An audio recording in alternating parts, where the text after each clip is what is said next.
we're in the third dimension, what we tend to not understand is that time really doesn't exist. Clocks exist. Big-time mainstream quantum physicists and theoretical physicists are admitting that this is true now. We've been given this functional arrow of time which puts us in one specific direction so that we can organize our thoughts in our days, years, weeks, and what we're going to do and what we're going to meet up with somebody and everything else. So we have this ability to coordinate and collaborate with each other. However, if you understand that time is also an illusion, it's something that you can use as a tool, but if you also understand that it's an illusion, then you can actually master time and you can maximize what you're doing on this planet. Because if you go in all the higher dimensions, we're in the third. So if you draw a line on a piece of paper, that's the first dimension. If you then connect those lines and create a house on a piece of paper, that's a two-dimensional structure, or you can move it into a computer. Anything you see in a computer that looks 3D is actually 2D. And because we're in the third, we can see down into 2D, we can see all the way down obviously into 1D, and we can manipulate those dimensions from our higher selves. Now there are beings in fourth, fifth, and sixth dimensions, there's people above us. Because of that, they see us and they recognize the past, present, and future operating all at the same time. Everything's happening at once. There is no separation between the past, present, and the future. The arrow doesn't exist. Because they're higher than us, they can look down into the third and they can see into what we're doing. The fourth dimension is something called a tesseract. If you go into the ancient text, it's Metatron's cube. Meta, M-E-T-A, metaverse, right? They got that from Metatron's cube. Now this fourth dimension is really something called a quasi-crystal. And this quasi-crystal in the fourth dimension, it casts a shadow. And the shadow that it casts, it creates the realm that we're living in here. We're living in a shadow of a higher dimension. That shadow creates a third dimension. It actually creates a fractal of it, creates this fractal holographic matrix that we're actually maneuvering in the third dimension right now. You can address a fourth dimension of time like Albert Einstein was saying if you're just looking at the third plus the fourth being the arrow. But when you actually move up into another dimension, we now know in quantum physics that there is actually a fourth dimension. So all dimensions are in 90-degree angles of each other. And according to quantum theory right now, we're really anticipating that there's at least 11 dimensions, or otherwise the universe would collapse. So there really is truly a fourth, fifth, sixth, seventh, all the way up, not just the arrow of time. That's just something extra. I believe personally, just based off of my research, and I've gone through now over 1,000 scriptures, texts, papyruses, cuneiform tablets from all over the world. They all have a very similar story. All these ancient civilizations talk about beings, not just beings who came here from other planets, people that look like us, not identical but very similar. In other words, a bilateral, bipedal hominid of some type that can maneuver around, that has appendages that can manipulate the environment, because without that you can't move out into space and other places. And they also talk about multidimensional. You get into like the non-commodity, stuff like that. It's talking about multidimensional beings. And so in physics, in quantum physics in particular, they started theorizing on these dimensions and were able to even analyze and discover some that they actually do exist. And on top of that, they realized that the dimensions are stacked, so packed so tight on top of one another that if you can phase shift your atomic structure, your subatomic frequency, you can walk right into another dimension. And so they started postulating, what if beings from higher dimensions or some of these apparitions and these paranormal phenomena that we're seeing, are they able to maybe take a glimpse or a peek? Are they phasing through into our universe? And so from higher dimensions. And so they started really theorizing it. It seems to be, and based on my research, that there's people living everywhere. Not just, and I'm talking about little green men with antenna.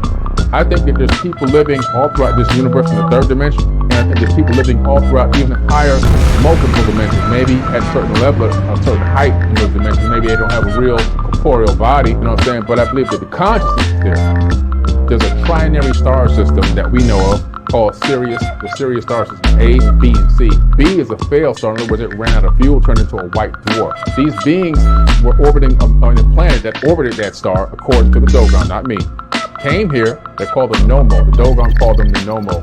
Taught them all about the star system, the orbital pattern, our entire solar system, the names, the shapes, the sizes, the colors of all the planets in our solar system, all the planetary alignments, and they even knew that white dwarf star was so gravitationally heavy that one spoonful couldn't be lifted by over 1 million men. they even knew that. We learned that in quantum mechanics and quantum physics in the 1970s, 1980s, how we hypothesized it. And obviously we couldn't even see that star until the 1980s. And Professor James S. Gates, who used to be the science advisor for Obama when he was in office, he's now the professor, I believe, at the University of Maryland in supersymmetry and theoretical physics. He rediscovered them, obviously, and he turned them into three-dimensional objects. And then from there, he found the error-correcting codes. He was analyzing and accessing information about the ether of space-time, and he discovered that the entire ether, in other words, everything this soup that we're operating in throughout the entire universe, is running on a specific code. It's called an Adinkra code.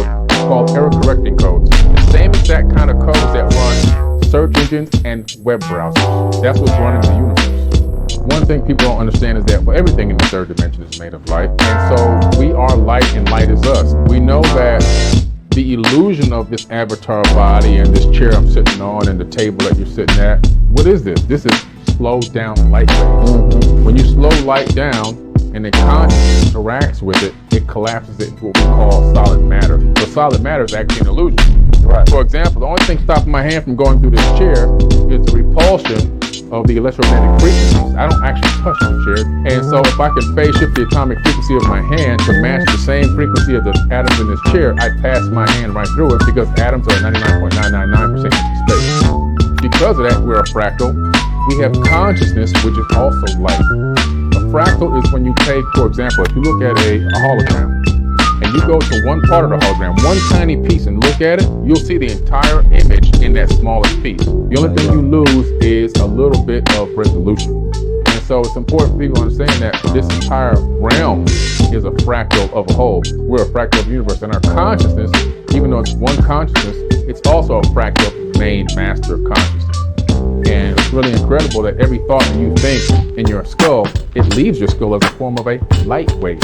Every time you think, and we know this because we can put a cap on your head in a laboratory, put a little electrodes on it, sensors, and tell you to think about something, and it's going to show up on the computer screen because the computer's reading the light waves coming out of your skull. We can't see those waves because we can only see 1% of the light spectrum as human beings. We're limited. We don't see gamma rays. We don't see ultraviolet. We have this power of thought, which you have an ability to even travel through light, leaving your mind and traveling through light. You can actually connect to other realms, other dimensions through conscious thought. Quantum entangling your light waves with other light waves that exist in the universe, not only in the third dimension, but even multiple dimensions. Your mind can entangle with somebody on the other side of the universe. A lot of the times, you can say, I came up with this great idea, but you really did. You downloaded that idea because you entangled with the information. Big time mainstream quantum physicists and theoretical physicists are admitting that this is true now. It's not woo-woo science no more. This is like you getting taught in university. When I was at MIT studying applied neuroscience, one of the things we learned about was this exact thing. The fact that not only can you walk in the room, like you were saying earlier, and you can sense the vibe, and you can actually transmit negative or positive energy to somebody. If somebody's at a low frequency, you walk in positive and high frequency enough, your light being can actually raise their energy level. Right. And if you're not high enough and they're low, they can actually drop your energy level. Right. Depends on how strong you are consciously. And then also we talked about the fact that we can entangle information throughout the entire multiverse. If you're able to discern the information, if you put the action behind it, it could be the greatest inventions, it could be Web3, it could be NFTs or whatever. All this stuff comes from other places. A lot of the male in this society right now, they're being emasculated, and a lot of it's chemical based, chemical castration, man. It's all these microplastics, we're inhaling them, it's in the food, it's in everything. They did a test on those microplastics. They were converting male frogs into women. This is just crazy stuff. So the testosterone levels in men are the lowest it's been since they've been recording. And the ability for people to make a lot of logical decisions is also dropping.